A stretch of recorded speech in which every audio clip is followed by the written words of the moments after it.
This is problem 1496. It's on page 642. A hose discharges water at a rate of 9 cubic meters per minute from the stern of a 20 megagram fireboat. If the velocity of the water stream is 30 meters per second, determine the reaction on the boat. There's a figure there you should reference so you see what they're telling us, because there is an angle that is needed in this problem. It's a 30-degree angle. So the volumetric flow rate we were given, which I'll use just V dot for that, is 9 cubic meters per minute. And the mass of the boat is 20,000 kilograms, that's 20 megagrams. And the velocity of the water stream is 30 meters per second. Now, the velocity of the stream, it makes an angle of 30 degrees with horizontal. It's coming off the boat. It makes an angle of 30 degrees. So what's going to happen is we can break this up into two parts. There's a vertical part and a horizontal part. And it's really the horizontal piece that we're interested in. The vertical part is going to be provided by force from the buoyancy of the boat. So that's not really a concern. But the horizontal piece is going to tend to push the boat away from the water stream. So we need to figure out what the reaction is on the boat. So let's start off with a couple of equations. First of all, we know that we need to use the equation that I told you you're going to use every time you encounter a flowing stream like this. Equation 1448, I believe it is. So we'll need the mass flow rate, and we'll also need the velocities. Why don't we go get the mass flow rates first, and we discussed this a little bit before I started the video. You guys noted that the equation we need to use is this one, rho A V.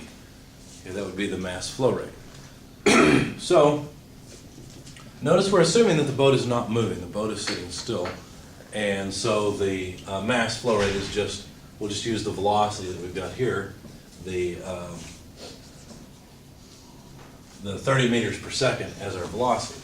So did they give us a density? No, they didn't give us a density of water, so we'll have to assume one. So we'll just take 1,000 kilograms per cubic meter. And then the area, I didn't write that down. Did they give us the area of flow or did they give us the diameter? I'm sorry? There's no area. Okay, all right. So basically, this is simpler than this bit here, this cross-sectional area times velocity is the volumetric flow rate. So that's another thing you need to recognize. You may want to note that on page, whatever it was, where equation 1448 is. I had you write this down. So you may want to write that down as well, because that'll happen a lot. So all we have to do is multiply by the 9 cubic meters per minute. And this is an intermediate result for me, but we can do this in our heads. That's 9,000 kilograms per minute. But just to get on a per second basis, which will be useful later, go ahead and divide by 60. And let's see, so it'd be 900 divided by 6, which would be what? Can't think, it's too early. How much? 150? That's what I was thinking initially, but for some reason that doesn't seem right. No, you're right, that has to be it. Yeah, you're right. Too early in the morning and I haven't had my coffee, but I don't drink coffee. I guess I'm screwed for the day. So 150 kilograms per second would be our mass flow rate. Now what about these velocities? Well, notice I've written this down as a vector equation, and as I alluded to before, I forgot that bar. The only component I'm really interested in is the x component. So what we're really going to use here is sum of forces in the x direction equals the mass flow rate. Now do we want the whole mass flow rate? Because don't we need the 30% in there somewhere? This is something that trips students up a lot. What do you think? You want all of it? We want all of it? Why? It's on both boats, not just one. But we're only dealing with the x component. Notice a few heads bobbing yes. Your heads should be going no. We need all of it, and the reason we need all of it is that all of this stream is accelerated. We're only interested in the portion that's accelerated in a particular direction, though. So we have to take the entire mass flow rate and multiply it by the x components of velocity, but we don't take just an X component of mass flow. That doesn't make any sense. The vector piece is here, not here, okay? So don't let that trip you up in the future. We want all of the mass flow rate. Where we get into trouble with the mass flow rate is if the body that's shooting the stream off is also moving. And then that's when we reduce the mass flow rate. Remember we talked about that last time in one of the homework problems. Okay, so we want the entire mass flow rate, and then we're going to multiply by the velocity Vx minus Vax. And what were the A's and the B's for? Entering and exiting, right? So B was the exiting, A was the entering. Well, what is the x velocity of the stream coming into the boat? Where do you think they'd get the water from to pour onto the fire? The water they're sitting in, right? That makes the most sense. Why carry water around? There's no point.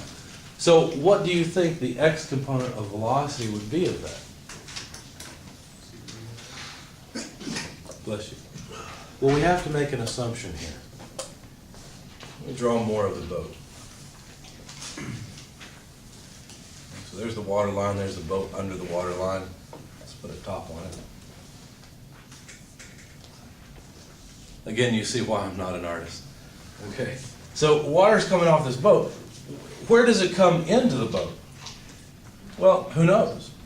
Somewhere underneath the water line. Let's make an assumption that it comes in like this. Okay. Then there would be no x component. We could just cross this off.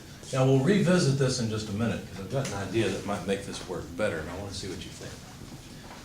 Okay, so pull this down here and continue. So the force that we have to apply to the water stream, see, there could be multiple forces applied to the water stream, but we're only interested in whatever force the boat applies to the water stream. That's going to be one force. It will be the mass flow rate multiplied by the velocity at the exit in the x direction. So the force applied onto the stream would be equal to 150 kilograms per second, and then the velocity be in the x direction, well, that's going to be a cosine piece. Okay, does that make sense? So we need the cosine piece of this vector. So we're going to need 30 meters per second times the cosine of 30 degrees. Now if I did the math right, when I plugged all of this in, what did I get?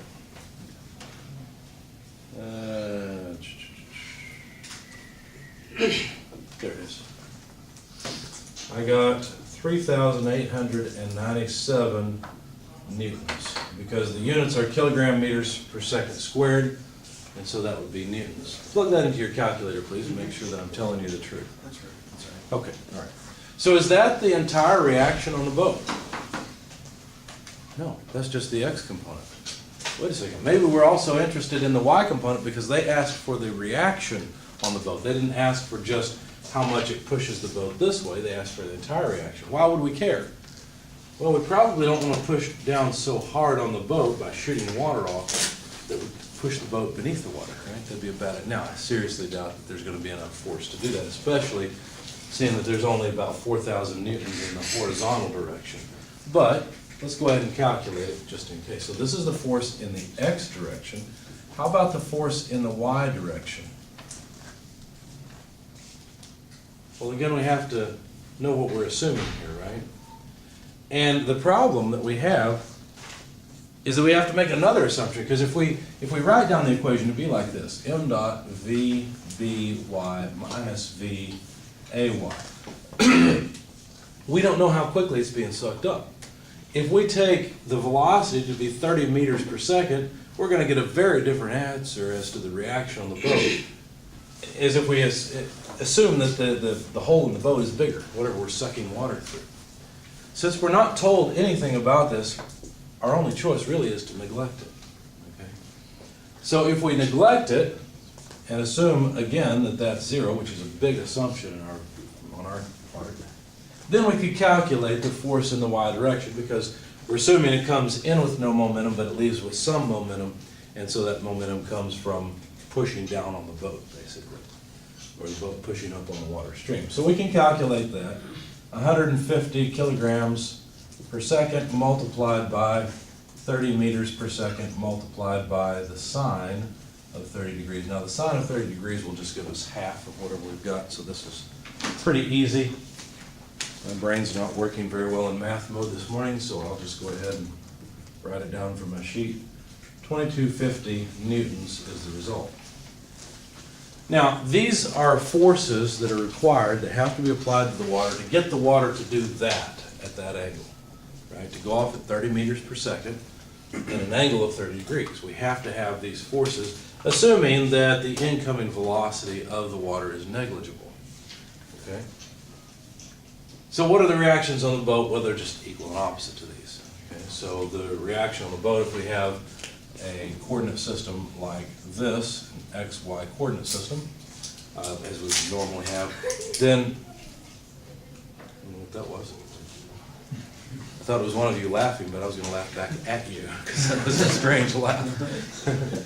Anyway, so the push on the boat is basically going to be opposite the direction of the momentum. So it's going to be down and this way. So it's going to be, basically what that means is that if we look at the reaction on the boat and draw it or write it down as a vector, then the reaction would be the x component 3,897 I, but the y component is negative, so that would be negative 2250 J, and these are both in newtons.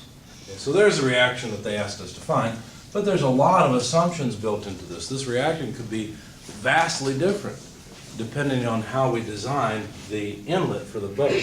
So here's an idea.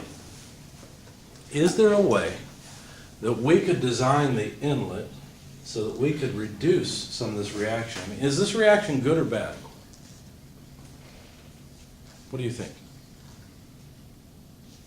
Well, you're trying to squirt water onto a fire, and the action of squirting the water onto the fire pushes the boat away from the fire. Is that a good or bad idea?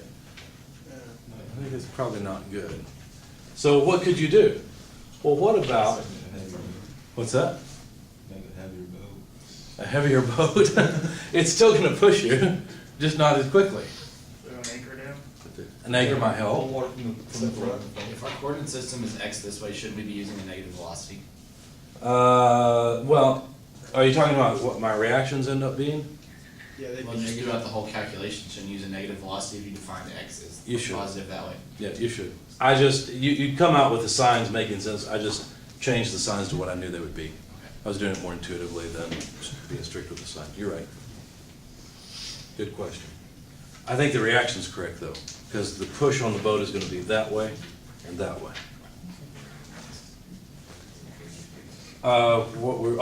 So how could we design this inlet to make things better? Right, stuff from the front. So if we could design our inlet, just have some kind of pickup tube or something, so that the velocity of the water coming in is like this. Let's see, is that going to be better or worse? Well, what do you think? We could design it like that, or like that. What do you think? Well, think about it. The water's still. If you suck the water in from the back, what's going to happen? Boat's gonna go backwards. So it's going to go backwards, right? And you're pushing it out here, so you're going to go twice as fast this way, okay? So that's a bad idea. What would be better is to suck it in from the front, because then you're accelerating this mass, so you're pulling on the water with the boat, and then you push the water back out. Does that make sense? Okay. Now, as you increase the diameter, what's going to happen is you're going to get less. You're going to get less pull, right? Because as that area increases, the velocity required for that flow rate will decrease. Okay, and so you won't change the momentum as much. It seems strange, but you can't actually tune it by changing the cross-sectional area of flow there. Does that answer your question? Okay. Anything else?